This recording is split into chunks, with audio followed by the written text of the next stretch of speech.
Olá, boa noite. Eu vou tentar te explicar aqui direto na atividade o que é para ser feito, né? Então, olha só.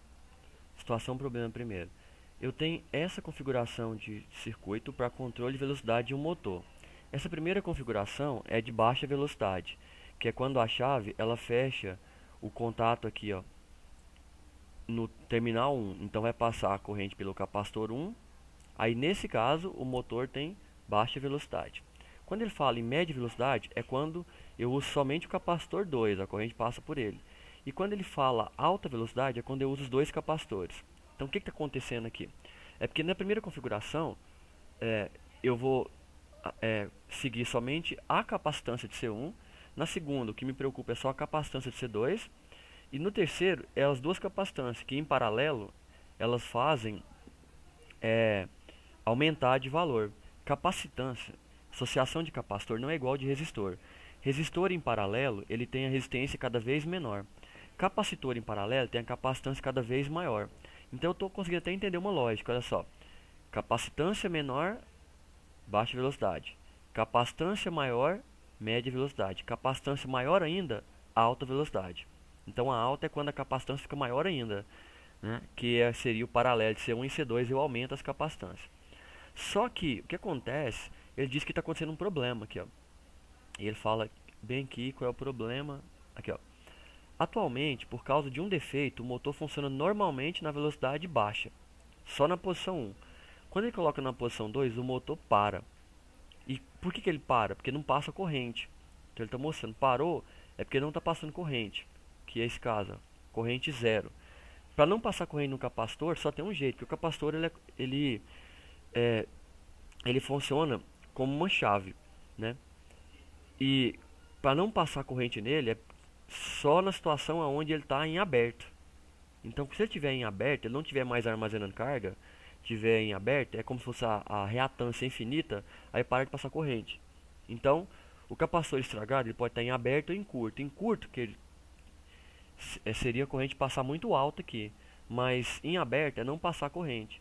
E o que faz um capacitor estar em aberto, né? Aí vamos analisar aqui, ó. Vou conseguir um espaço, olha só. O, a reatância capacitiva, que é o que a gente fala de resistência do capacitor, ela depende de quê? Ela depende de 1 dividido por 2 vezes π, que é aquela constante, né? 2π vezes F, que é a frequência da rede, vezes o valor da capacitância. Então são essas três coisas que vai mexer na reatância. Se não passa a corrente, é porque essa reatância foi para infinito. Para ela ir para infinito, um desses caras aqui embaixo tem que diminuir, porque quando ele diminui, 1 dividido por um valor, para esse valor aqui para infinito, esse valor tem que ficar pequeno, porque para 1 dividido por um valor muito pequeno, o resultado dá muito grande. Por exemplo, vamos pensar aqui, por exemplo, 1 dividido para 1, isso aqui dá 1. 1 dividido para 0,5, isso aqui já vai dar 2. 1 dividido para 0,25, isso aqui já vai dar 4. 1, 1 dividido para 0,1, isso aqui já vai dar 10. 1 dividido para 0,01, isso aqui já vai dar 100. Percebe que quanto menor o valor aqui embaixo, maior é o resultado da divisão. Então, para mim fazer essa reatância ir para infinito, para não deixar passar corrente, alguém aqui tem que diminuir demais o valor. Então, π é uma constante. 2 é, 2 é uma constante também, é um número, né? F é a frequência. Então, para essa divisão aqui diminuir, essa minha frequência aqui, ela teria que, para essa reatância aqui dar um valor cada vez mais alto, essa frequência teria que diminuir. Mas essa frequência é a frequência da rede, né? Não é eu que controlo ela. Então, assim, somente se a frequência da rede mudasse, mas é uma corrente alternada, a frequência vem da concessionária, eu não consigo mexer no F. Então, esses três caras, meio que eu não consigo mexer. Sobrou o capacitor. Então, para essa reatância capacitiva, ela aumentar demais para chegar a um ponto de não deixar passar corrente, é aqui no capacitor. Esse capacitor tem que fazer o quê? Tem que diminuir de valor, tem que diminuir a capacidade de armazenar. Ou seja, chegar a nem armazenar mais carga. E não armazenar mais carga é quando ele para, ele perde, né, a função dele, Que a função dele é que a função dele é de armazenar carga para que durante o processo de armazenamento a corrente continue movimentando e tal e tenha a passagem de corrente. Mas se ele não armazena mais carga, ele não vai absorver carga, vai parar de circular a corrente. Então, o meu capacitor tem que acontecer o quê? Ele tem que perder essa capacidade, né? Ele tem que estar em aberto, ele não consegue mais armazenar carga. Então, você vai responder aqui o que provavelmente acontece, né? Com a reatância do capacitor e justificar o que está acontecendo com ele para acontecer isso, né? Aí, descobrir o que acontece, aí eu falo se ele vai precisar ser substituído ou não. Pronto, entendi isso. Agora eu vou aqui analisar, né? Se afirmativa, analisar o circuito de corrente de referência para o controle de velocidade e calcular o valor de C2 a partir dos dados do problema. Então, o meu objetivo é calcular o valor desse capacitor C2, que é o que está dando problema na média velocidade. Mas primeiro eu vou calcular o de C1 para me entender como é que funciona. Então vamos lá.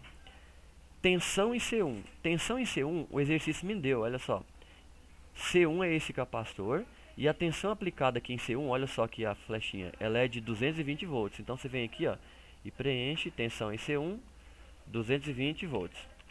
Corrente em C1. O exercício também me mostra. Em C1, a corrente que está passando por ele aqui, ó, ela é de 0,25 amperes. Então, sei qual é a corrente em C1 também. 0,25. Agora, reatância de C1. Essa reatância, que é aquele XC, ela relaciona com tensão e corrente pela primeira lei de Ohm, que a reatância é uma resistência, né? Então a relação é a mesma. Lembra que a primeira lei de Ohm era R é igual a tensão dividido por corrente? Para reatância é a mesma coisa, só que agora em vez de ser R é XC, que agora é reatância. Mas ela compara tensão dividido por corrente do mesmo jeito. Como eu já tenho o valor da tensão e já tenho o valor da corrente, quando eu fizer essa divisão, eu tenho a reatância. Aí eu preencho aqui o valor da reatância. Ok. Preenchi a reatância. Agora eu vou para a capacitância teórica. O que é capacitância teórica? É o valor do capacitor dos cálculos aqui teóricos. Então teórica é porque vem do cálculo teórico. E a normatizada é aquela que eu vou comprar no mercado. Que nem sempre a que eu calculo eu consigo comprar. Porque elas são padronizadas em certos valores. Então essa é a diferença. Então a teórica é a calculada. Então qual é o valor dessa capacitância? Aí a gente vem na forma da reatância aqui, ó, que é 1 dividido por 2 por π por F vezes F e vezes C. Então eu vou calcular por essa equação aqui, ó. Esse capacitor que eu vou encontrar aqui, ele é o capacitor teórico. Como é que eu encontro ele, ó? Ó, isso aqui eu vou até montar a fórmula, que vou escrever ela de um jeito para ficar mais fácil de você visualizar. Eu vou usar aqui um recurso aqui do Word, que é recurso de escrever equação aqui. Então, eu tenho aqui na verdade, ó, XC, né, que é a reatância capacitiva, ela é igual a quem? Ela é igual a 1 dividido por 2 vezes π, eu vou usar o símbolo de π aqui que aqui tem, vezes F vezes C. Então essa é a fórmula aqui, ó. Então, eu quero saber o valor de C. A matemática, ela permite eu isolar essa fórmula aqui, ó. Isso aqui é equivalente a escrever assim, ó. Eu vou trocar de lugar o C com o XC, porque é multiplicação cruzada, né, da matemática. Então, vou pegar essa mesma fórmula aqui, vou colar ela aqui, só que aonde que eu tenho XC, eu vou colocar C, que é como se eu tivesse trocado de posição, multipliquei cruzado. Então, C, e aonde tem o C, eu vou colocar o XC no lugar. Então, XC. Então, essa é a formulazinha para calcular a capacitância, né? Que eu estou chamando de capacitância teórica, mas é a capacitância, né? Pelo cálculo. Então, o que eu tenho que fazer é simplesmente vir aqui agora e substituir os dados. Ó. Vamos substituir aqui para a gente ver o que dá. É só vir pegar 1 e dividir por 2 vezes 3,14, que é o π, vezes 60, que é a frequência aqui da rede. Ó. Se eu voltar aqui na atividade, eu vejo que ela é 60 aqui, ó. 60 volts aqui na rede, então 60. Então, vezes a reatância. Que reatância? Que eu acabei de calcular aqui no item anterior, ó. O XC. Opa. XC. Que eu não vou dar o valor aqui para não te entregar os dados. Mas joguei isso aqui, aí eu faço a divisão encontra o valor do capacitor. Eu vou fazer esse cálculo aqui inventando um valor de reatância. Ó. Escuta bem, estou inventando o valor aqui agora. Imagina que essa reatância, quando eu dividir 220 para 0,25, imagina que isso aqui dê, vamos supor que dê 500. Um exemplo, deu 500. Então, olha só o cálculo como é que é. Ó. Vou dividir 1 para, ó, apertei o símbolo dividir por 2. Depois eu vou dividir por π, que é 3,14. Depois eu vou dividir por F, que é 60. Depois eu vou dividir por 500, que é o valor da minha reatância. Esse valor que deu, ó, essa calculadora já me deu até em notação. Ó. 10 a menos 6 é porque já está em micro, que é a unidade mais comum de capacitor. Então, olha só. Então, deu 5,3 micro. Então, vou escrever isso. Ó, deu, no meu exemplo aqui, ó, daria 5,3 micro, que é 11 Faraday. Ou 10 vezes 10 elevado a menos 6, que é, escrevendo aqui, é o microfarad. Então, 5,3 microfarad. Então, esse é o valor do capacitor. Aí eu ia preencher aqui, ó, na capacitância teórica. Só que o problema é que esse capacitor eu não vou conseguir comprar ele no mercado. Não tem desse. O que eu tenho que fazer? Eu tenho que escolher um normatizado. Então, eu vou vir bem aqui no meu almoxerifado, aqui os capacitores que ele tem, e vou escolher um que satisfaz esse problema. Pelo cálculo, eu vi que o capacitor tem que ser esse valor. Então, se eu não tenho esse valor no mercado, o que eu faço? Eu compro o mais próximo possível. Lembra o seguinte, ó, se eu quero em baixa velocidade, eu tenho um capacitor. Em média, eu vou ter um capacitor um pouquinho maior. Em alta, eu vou ter maior ainda, porque o paralelo faz a somar. Então, quando eu aumento a velocidade. Como eu quero baixa velocidade, eu vou tentar colocar um valor aqui igual ao que eu calculei ou o mais próximo possível, para a velocidade ficar ali na próxima da baixa ali.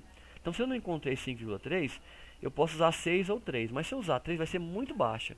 O 6 está muito próximo de 6,3, então esse 5,3 aqui no meu exemplo, se tiver, não está certo aqui, ó, mas seria 5,3 microfarad. Aí o normatizado seria o 6 que eu ia usar aqui, 6 microfarad. Aí ele seria uma baixa velocidade. Mas se não tiver 6, tiver um valor muito maior que 6, aí eu vou tentar usar o menor, porque aí eu estaria aumentando a velocidade e eu não quero. Eu quero baixa velocidade. Então eu vou analisar pelo que está mais próximo aqui, né? Então 6 seria ideal, está bem perto de 5,3. Então preenchi aqui. Agora, esse aqui é uma tabelinha final para poder preencher. Olha o que ele te pede. O valor do capacitor para baixa velocidade. Qual é o valor do capacitor, então, para baixa velocidade que eu vou precisar comprar? Então eu vou olhar agora os normatizados, porque agora eu estou comprando. O teórico é só para me saber o valor, para me ver qual eu compro. Então, para baixa, eu vou usar um de 6 micro. Então, você vem aqui, ó, para baixa velocidade, 6 micro. 6, no meu exemplo aqui, né? Microfarad. E qual é o valor da capacitância para máxima velocidade? Bem, para máxima velocidade, eu já sei que a atividade me disse que a máxima velocidade é quando eu somo o capacitor 1 com 2. Então, eu já falei que o capacitor 1 aqui, eu vou usar o 6. E agora, qual o valor que eu usaria para completar a máxima velocidade aqui? Então, para completar a máxima velocidade, eu precisaria de um valor, cadê? Vamos olhar aqui atrás, um valor mais alto possível. Só que a atividade fala que eu não posso passar de 10. 10 é o máximo. Ah, então, vou usar 10. 10 é o máximo aqui, ó. 10 é o melhor que eu tenho aqui para máximo. Então, 10 microfarad. Aí eu te pergunta, tá, então 10 é o que você escolheu. Qual é a capacitância que você calculou para média velocidade? Né? Então, olha só. Eu tenho 6 aqui para baixo, que eu escolhi ali, que eu comprei, vou ter que usar 6, porque 5,4 não dá. Aí, o máximo que eu posso pôr é 10. Então, o teórico dessa conta, teórico é do cálculo, seria 10 menos 6, né? Porque os dois tem que somar 10. 10 menos 6 daria 3 microfarad. Então, esse que seria o teórico. Aí eu venho, qual é no estoque que eu tenho? Agora, esse é o teórico, que é da subtração. Mas qual é que eu tenho de verdade? Opa, eu tenho 3, então, ó, eu tenho 3. Então, beleza. Eu escolhi um 6 para baixa. Eu posso pegar um do estoque 3 para média velocidade aqui, por exemplo. E qual é a capacitância real para alta velocidade? Então, qual é a real para alta velocidade? A real seria a soma do valor que eu estou usando para baixa, o valor real normatizado, com o valor real que eu peguei no estoque. Ó, 6 mais 3 seria 9 microfarad. Opa, pera aí, cometi um erro aqui. Qual é a capacitância real para a média? Como eu queria que desse 10, né, teórico, Então seria 4, né? Porque eu quero entrar 10, eu calculei errado. 6 mais 4, 10. Só que eu vou comprar 4, não tem, ó. Tem 3 e 6. Ah, então eu vou usar um de 6. Problema, porque 6 mais 6 estoura o 10. A atividade falou que não pode estourar. Então eu sou obrigado a pegar um de 3, né? Pra ser o valor que está no almoxarifado. Então qual é o valor real que eu vou ter para alta? Vou ter 9, porque não tem como ter 10.